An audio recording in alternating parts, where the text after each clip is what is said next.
దేవునికి స్తోత్రం కలుగును గాక. Praise the Lord. అందరు బాగున్నారా? దేవుని బిడ్డలారా, మీరందరు క్షేమమని దేవుని ప్రార్థిస్తున్నాను. కుశలమని కూడా నేను దేవునికి ఎంతగానో కృతజ్ఞతాస్తుతులు చెల్లిస్తున్నా. దేవుడు వారమంతా కాచి కాపాడి ఉదయకాలం ఆరాధన దినం దేవుడు మనకు అక్టోబర్ మొదటి వారాన్ని దేవుడు అనుగ్రహించాడు. అక్టోబర్లో మొదటి ఆదివారం 5వ తారీఖు ఉదయకాలం పునరుద్ధాన దినముగా దేవుడు మనకి ఇచ్చినందుకు దేవునికి వందనాలండి. కాబట్టి ఉదయకాలంలో మరి లేచి ప్రార్థించారా? దేవా, మరి 10వ నెల మొదటి ఆదివారం మాకు ఇచ్చావని దేవుని స్తుతించారా? దేవుని గణపరిచారా? అందరు లేచి దేవుని మహిమపరిచారా దేవుని బిడ్డలారా? కాబట్టి ఉదయకాల సమయంలో మరి ఒక అక్టోబర్ మాసం మొదటి ఆదివారాన్ని ప్రభు నిన్ను నన్ను ప్రేమించి ఇచ్చినందుకై దేవునికి వందనాలు తెలియజేస్తా ఉన్నాను. కాబట్టి ఉదయం బైబిల్ చదువుకున్నారా? 1-2 అధ్యాయాలు బైబిల్ చదివి ప్రార్థన చేస్తారా? ఆరాధనకు సిద్ధపడుతున్నారా? పనులను ముగించుకుంటున్నారా? త్వరగా సిద్ధపడి దేవునికి మందిరానికి రావాలని కోరుతున్నాను. ముఖ్యంగా దేవుడు ఎక్కడనో ఆగిపోయావో దేవుడు అక్కడి నుంచి మళ్ళీ స్టార్ట్ చేయమని చెప్తున్నాడు. ఆగిపోయావు కాబట్టి సాగిపో. సాకులు చెప్పి కొంతమంది ఆగిపోతున్నారు. ఆదివారం ఈ పని ఉంది, ఆ పని ఉందని, చుట్టాలు వచ్చారని, బంధువులు వచ్చారని, లేకపోతే ఏది అనారోగ్యం పాలేమని ఆగిపోతా ఉంటారు. ఈ ఆగిపోయిన గురించి కొన్ని మాటలు బైబిల్ వాక్యంలో ఉన్నాయండి. అవన్నీ జాగ్రత్త చదివి ముందుకు సాగాలి మనం. కాబట్టి ఉదయకాల సమయంలో ఎక్కడ ఆగిపోయావు? వంటల్లో ఆగిపోయావా? పనిలో ఆగిపోయావా? పొలంలో ఆగిపోయావా? చుట్టాలు వచ్చారని ఆగిపోయావా? బట్టలు ఉతికే పనులు ఆగిపోయావా? ఆరాధనకి రాకుండా ఉండిపోతున్నామేమో గుర్తుంచుకో. చాలా మంది ఈ సాకులు చెప్పి దేవుని సన్నిధికి రాకుండా ఆగిపోతా ఉంటారు. కాబట్టి పాయింట్లోకి రండి. దేవుని సన్నిధికి వెళ్ళాలని, దేవుని సన్నిధిలో ఒక దినము గడుపుట 1000 దినముల కంటే శ్రేష్టమని గుర్తుంచుకొని దేవుని మందిరానికి వస్తే దేవుని మందిరంలో దీవెనలు ఉంటాయి, ఆశీర్వాదాలు ఉంటాయి. ఏమండి, ఆ యొక్క వర్షపు జల్లు అనే ఆత్మ అభిషేకం ఉంటుంది. తడిసి ముద్ద ఇంటికి వెళ్తారండి. చిగురిస్తారు, పూలు పూస్తారు, కాయలు కాస్తారు. ఆశీర్వాదకరంగా దీవెనకరంగా మీరు ఉంటారు. ఎవరైతే మందిరంలో రాకుండా ఆగిపోతారో ఆకులు రాలిపోయిన చెట్టు వల్లే ఎండిపోతా ఉంటాం అన్నమాట. దీవెనలు కనబడవు, ఆశీర్వాదాలు కనబడవు. కాబట్టి ఉదయకాల సమయంలో ఆరాధనకి సిద్ధపడండి. దేవుడు మిమ్మల్ని దీవిస్తాడు, మిమ్మల్ని ఆశీర్వదిస్తాడు. ఆ వాక్యం వినడానికి సిద్ధపడరండి. మీ శరీర ప్రాణాత్మలను సిద్ధపరచుకుని ప్రార్థన చేసుకుని దేవుని వాక్యం వినడానికి సిద్ధంగా రావాలని కోరుతున్నాను. బైబిల్లో ఉదయకాలంలో ఒక వాక్యాన్ని మనం చూద్దామండి. ఎందుకంటే చక్కటి వాక్యం ఉంటుంది అన్నమాట. యెషయా గ్రంథం 58వ అధ్యాయంలో 11వ వచనాన్ని మీ ముందు చదివించాలని ఆశపడుతున్నాను. చదువుతారు, వినండి. యెహోవా నిన్ను నిత్యము నడిపించును. క్షేమకాలమున ఆయన నిన్ను తృప్తిపరిచి నీ ఎముకలను బలపరచును. నీవు నీరు కట్టిన తోటవలెను, ఎప్పుడును ఉబుకుచుండు నీటి ఒటవలను ఉండెదవు. ఎంత చక్కని మాట అండి. యెహోవా నిత్యము నడిపించును అంటే నువ్వు నడవలేక ఆగిపోతుంటే నేను నడిపించేవాడు ఆయన, నేను చేయి పట్టుకునేవాడు ఆయన, ఆయన నిలబెట్టేవాడు ఆయన.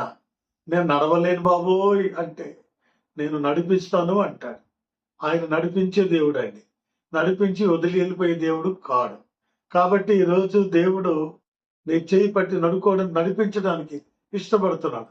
అందుకన్నాడు, ఓవా నిన్ను నిత్యము నడిపించును. ఒకరోజు నడిపించి ఆఫ్ చేసే దేవుడు కాదు. ప్రతి దినం నిన్ను నడిపిస్తాడు, గమ్యస్థానానికి చేర్పిస్తాడు, ఉన్నతమైన స్థలంలో తీసుకెళ్తాడు, మందిరానికి నడిపిస్తాడు, ఆరోగ్యకరమైన స్థలంలోకి తీసుకుని వెళ్తాడు. ఆయన నడిపించే దేవుడు. కాబట్టి ఈ ఉదయకాలంలో ఆయన మీద ఆనుకో, ఆధారపడు, ఆయన చేయి పట్టుకో. ఒకవేళ నువ్వు నడవలేక ఉన్నావేమో, పడిపోతున్నావేమో, జారిపోతున్నావేమో, ఎక్కడైనా ఆగిపోయావేమో, కుంటిపడిపోయావేమో, జాగ్రత్త. దేవుని చేయి పట్టుకుంటే ఆయన నిన్ను నిత్యం నడిపిస్తాడు, నిత్యం నడిపిస్తాడు. నిన్ను, నీ కుటుంబాన్ని నడిపించగలిగిన సమర్థుడు మన ప్రభువారు. దేవుని బిడ్డలారా, అనేక సార్లు నేను కూడా ఆగిపోయాను, నడవలేకపోయాను. నాకు ఏ దిక్కు లేదనుకున్నాను, చేపట్టుకున్న వారు లేరనుకున్నాను. కానీ కృంగిన సమయంలో, పడిపోయిన సమయంలో, జారిపోతున్న సమయంలో నా చేయి పట్టుకొని దేవుడు నన్ను నడిపించాడు. మిమ్మల్ని కూడా నడిపించడానికి ఆయన దిగి వచ్చి ఉన్నాడు. నడిపించడానికి దిగి వచ్చి ఉన్నాడు. అలాంటి దేవుడు మన యేసయ్య, మన రక్షకుడు, మన బోధకుడు. కాబట్టి ఉదయకాలం ఒకటోది నిన్ను నడిపించే దేవుడై ఉన్నాడు. ఒకటి. రెండోది, క్షామకాలమున నిన్ను ఏం చేయబోతున్నాడు? తృప్తిపరిచి నీ ఎముకలను ఆ, బలపరచును. ఆ. ఏమండి, క్షామకాలం అంటే కరువు కాలం. ఇంట్లో ఏమి లేని టైంలో, కరువు వచ్చిన టైంలో, అన్నం లేని టైంలో, గంజి లేని టైంలో, రూపాయి లేని టైంలో దేవుడట ఇదిగో ఆయన క్షామకాలాన్ని తీసేయబోతున్నాడు. కరువు కాలాన్ని తీసేయబోతున్నాడు. నీ ఇంట్లో కరువు అంతా పోద్దండి. ఇక కరువు ఉండదు. కరువుని తీసే దేవుడు. ఎందుకంటే ఆయన నీతి రాజ్యం అతడు వెతుకుతే అవన్నీ దేవుడు నీకు అనుగ్రహిస్తాడు. కరువు లేకుండా నిన్ను పోషిస్తాడు. ఒకటే ఆయన చూస్తాడు, ఆయన నీతిని, ఆయన రాజ్యాన్ని మొదట వెతుకుడి, అవన్నీ మీకు అనుగ్రహించబడ్డాను ప్రభు చెప్పాడు మత్తయి సువార్తలో. కాబట్టి ఈ ఉదయకాల సమయంలో దేవుడు నీలో ఇంట్లో ఉన్న ఎంత కరువు ఉన్నా ఆ కరువుని తీసివేయబోతున్నాడు. ఆ కరువు దినాల్లో నిన్ను తృప్తిపరుస్తాడు. దేవుని స్తోత్రం. నీ కడుపు నిండా అన్నం పెడతాడండి. నీ కడుపు నిండా అన్నం పెడతాడు. నీకు, నీ బిడ్డలకి, నీ కుటుంబానికి తృప్తిపరుస్తాడండి. ఆయన తృప్తిపరిచే దేవుడు. ఏమండి, కరువు తీసే దేవుడు. ఏమండి, అలాంటి గొప్ప దేవుని మనం నమ్ముకున్నామండి. మనం నమ్మి దేవుడు ఆసామాసి కాదండి. నా దేవుడు ఎంత గొప్పోడో, 40 సంవత్సరాల క్రితమే ఆగిపోయిన నా జీవిత యాత్రని, చనిపోతున్న స్థితిలో ఉన్న నన్ను చేయి పట్టుకుని నడిపించి, నా పరిస్థితులు బాలేనప్పుడు అద్భుతంగా, ఆశ్చర్యకరంగా నా కరువుని తీసివేసి తృప్తిపరిచి ఇప్పటి వరకు నన్ను నడిపిస్తూనే వస్తున్నాడండి.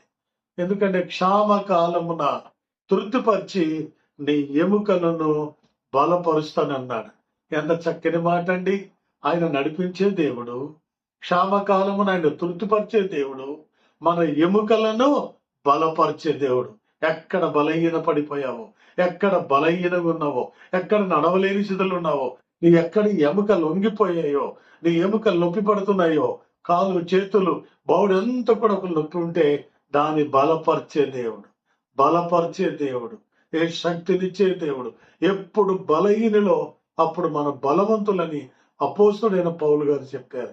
కాబట్టి బలహీనులందరికీ బలపరిచే దేవుడు, శక్తినిచ్చే దేవుడు.